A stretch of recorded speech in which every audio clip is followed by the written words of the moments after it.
네, 친구들 반갑습니다. 고스미 쌤이에요. 네, 오늘은요, 21과입니다. 21과입니다. 나는 하나님의 사람이에요. 크게 읽어봅시다. 시작. 그러나 너희는 택하신 족속이요 왕같은 제사장들이요 거룩한 나라요 그의 소유된 백성이니 이는 너희를 어두운 데서 불러내어 그의 기이한 빛에 들어가게 하신 이의 아름다운 덕을 선포하게 하려 하심이라. 베드로전서 2장 9절 말씀. 아멘. 참 중요한 말씀이네요. 베드로는 어떤 사람인가요? 아래의 그림들은 베드로의 좋은 모습을 설명한 것이에요. 성경을 찾아 베드로의 나쁜 모습에는 검은 스티커를, 좋은 모습에는 흰 스티커를 붙여보세요. 1번. 게네사렛 호숫가 어떤 장면인가요? 베드로를 예수님의 제자로 부르심. 예수님께서요, 베드로를요, 부르시는 장면인데요. 우리 베드로가요, 자신의 모든 것을 버리고 예수님을 따르는 장면. 참 멋지죠? 네, 좋은 모습. 흰 스티커입니다. 두 번째는요, 빌립보 가이사라에서요, 베드로가요, 예수님에게 고백하는 장면이에요. 주는 그리스도시요, 살아계신 하나님의 아들이시니이다. 네, 참 멋진 고백. 흰 스티커입니다. 3번, 대제사장의 집. 어떤 장면인가요? 예수님을 부인함 그랬는데요. 예, 예수님이 잡히시던 날 그 밤에요, 베드로가요, 이 한 여종에게, 예수님의 제자 맞죠?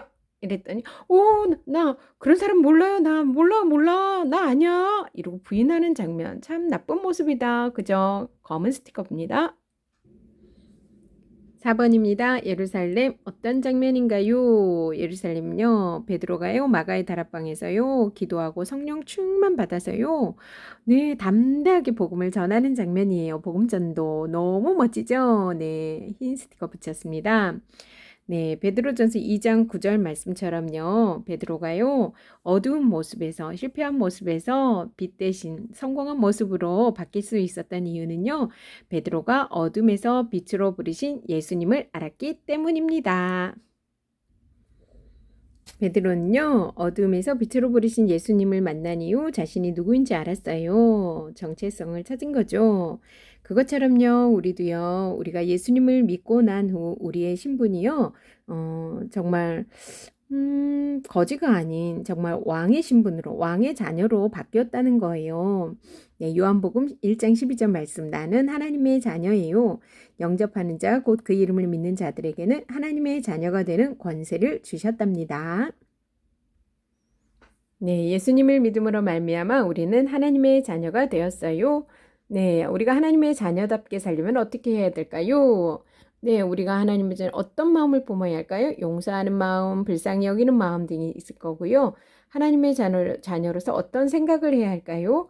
하나님을 높이는 생각, 친구들을 사랑하는 생각, 또 하나님의 자녀로서 어떤 말을 해야 할까요? 참된 말, 덕을 세우는 말, 욕하는 건 안 됩니다. 왜냐하면 나는 하나님의 자녀니까요. 네, 작은 책이에요. 자신의 신분을 바르게 하는 것은 매우 중요합니다. 하나님을 믿고 난 후 우리의 신분은 왕의 자녀로 바뀌었어요. 하지만 지금 하나님을 믿으면서도 여전히 왕의 자녀가 아닌 거지의 신분으로 살아가는 사람들이 많아요.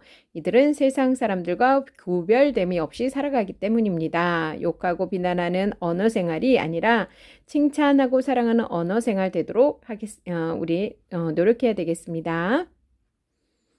네, 나는 하나님의 사람이에요. 그러나 너희는 택하신 족속이요 왕같은 제사장들이요 거룩한 나라요 그의 소유된 백성이니 이는 너희를 어두운 데서 불러내어 그의 기이한 빛에 들어가게 하신 이의 아름다운 덕을 선포하게 하려 하심이라.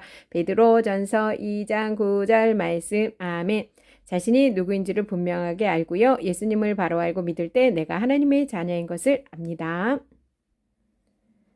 사람들은 자신이 누구인지 모른 채 부모의 요구와 사회의 요구에 따라 살아갑니다. 그러나 예수님을 믿는 사람들은 달라야 해요. 하나님이 사용하시는 사람들의 공통점이 있다면 그것은 자기 정체성이 분명하다는 점이에요.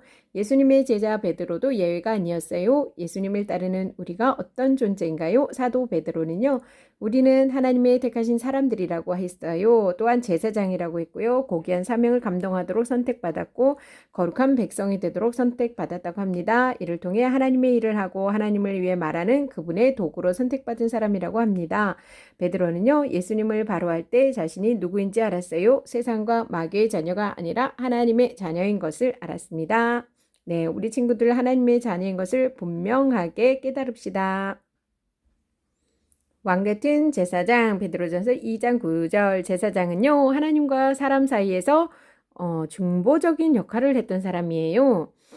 백성을 대신해서 하나님께 제사를 드리는 일을 했어요. 하나님께 제사 드리는 일 히브리어로는요 코헨이라고도 합니다.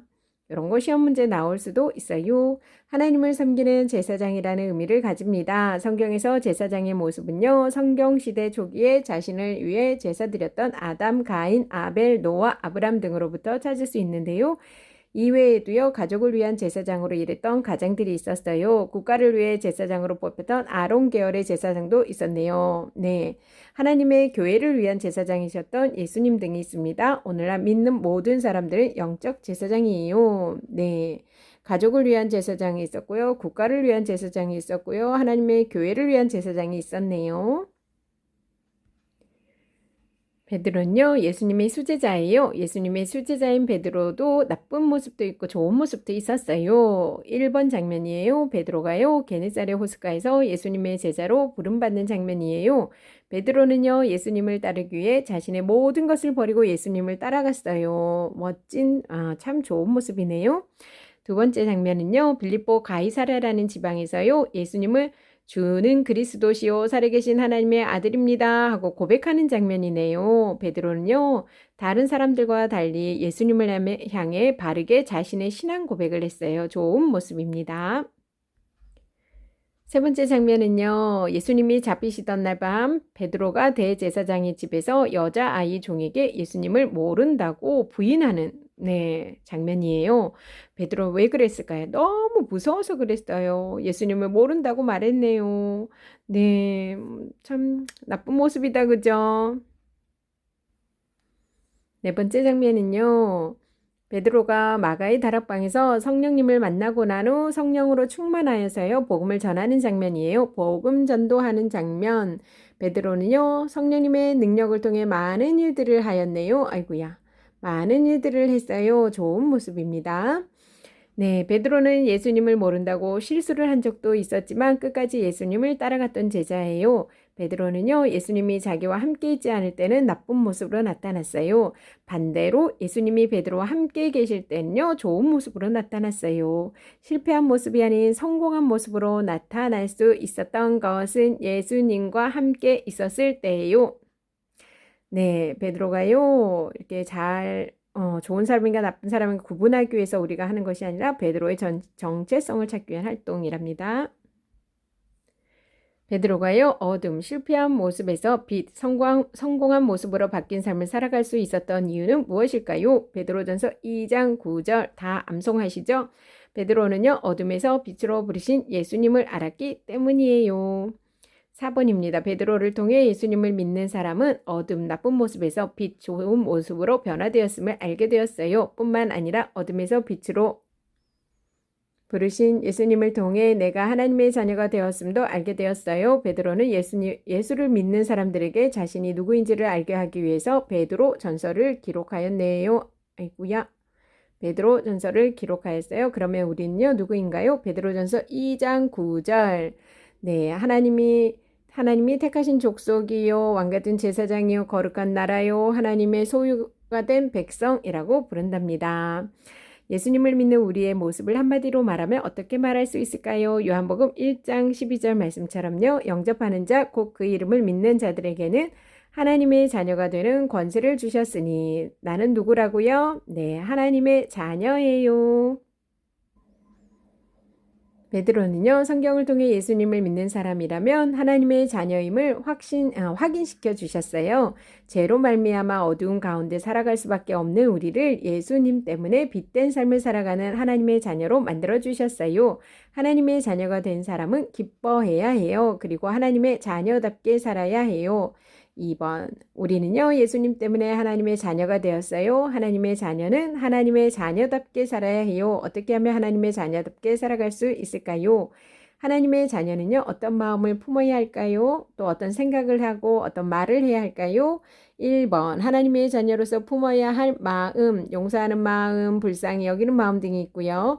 네, 품어야 할 생각은요, 하나님을 높이는 생각, 친구들을 사랑하는 생각, 또 선한 생각, 그죠? 네, 또 우리가 하나님의 자녀를 해야 할 말은요, 참된 말, 덕을 세우는 말, 사랑하는 말, 세우는 말, 겸손한 말, 네, 등등등등 있겠죠? 네, 우리 친구들 잘할 수 있겠죠? 욕은 절대 안 돼요.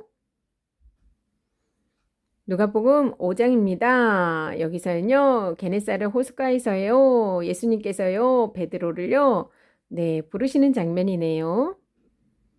네, 예수님께서 10절에 무서워하지 말라.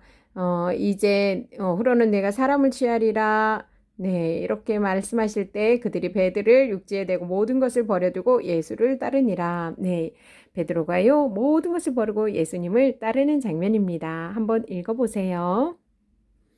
마태복음 16장 15절입니다. 이르시되 너희는 나를 누구라 하느냐? 시몬 베드로가 대답하여 이르되 주는 그리스도시요 살아계신 하나님의 아들이시니이다. 네, 베드로가 한 고백이네요. 네, 중요한 말씀. 누가복음 22장 54절부터는요. 네, 예수님이 잡히시고 나서 베드로가요, 예수님을 부인하는 장면이에요. 참, 어린 그 여종에게, 나 예수님 모른다고 부인하는 장면이네요. 사도행전 2장입니다. 38절에서 41절은요, 2장. 네, 베드로가 한번 읽어볼게요. 베드로가 이르되 너희가 회개하여 각각 예수 그리스도의 이름으로 세례를 받고 죄사함을 받으라. 그리하면 성령의 선물을 받으리니 이 약속은 너희와 너희 자녀와 모든 먼데 사람 곧 주 우리 하나님이 얼마든지 부르시는 자들에게 하신 것이라 하고 또 여러 말로 확증하며 권하여 이르되 너희가 이 패역한 세대에서 구원을 받으리라 하니 그 말을 받은 사람들은 세례를 받음에 이날에 신도의 수가 3천이나 더하더라. 네. 베드로가요, 기도하고 성령 충만해져서요, 사람들에게 복음을 담대하게 선포할 때, 네, 사람들이 세례를 받고, 세례받은 사람들이 3천 명이 더했답니다. 놀라운 역사가 일어났죠? 요한복음 말씀 너무 중요해서 한 번 더 읽어볼게요. 영접하는 자, 곧 그 이름을 믿는 자들에게는 하나님의 자녀가 되는 권세를 주셨으니.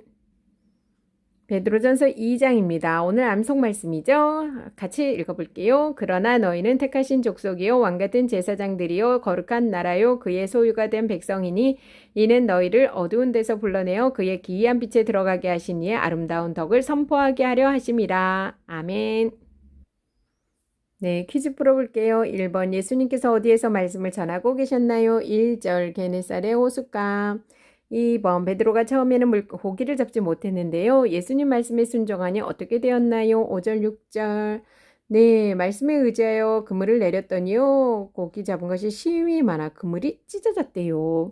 3번 예수님께서 시몬 베드로에게 뭐라고 하셨나요? 10절. 뭐라고 하셨지요? 네, 내가 사람을 취하리라. 네, 사람을 낚는 어부가 되리라. 네, 전도하게 된다는 거예요. 사람들을. 4번 시몬 베드로는 어떻게 했나요? 11절 그들이 배들을 육지에 대고 모든 것을 버려두고 예수를 따르니라. 네, 예수님을 따랐네요. 예수님의 제자가 되었어요. 제자. 친절한 슬미 선생님. 네. 네, 우리 친구들 선생님이 오늘 막 따다다다다다 했는데요. 한 번 더 보세요. 모르면요 또 보고요. 네, 수고하셨습니다.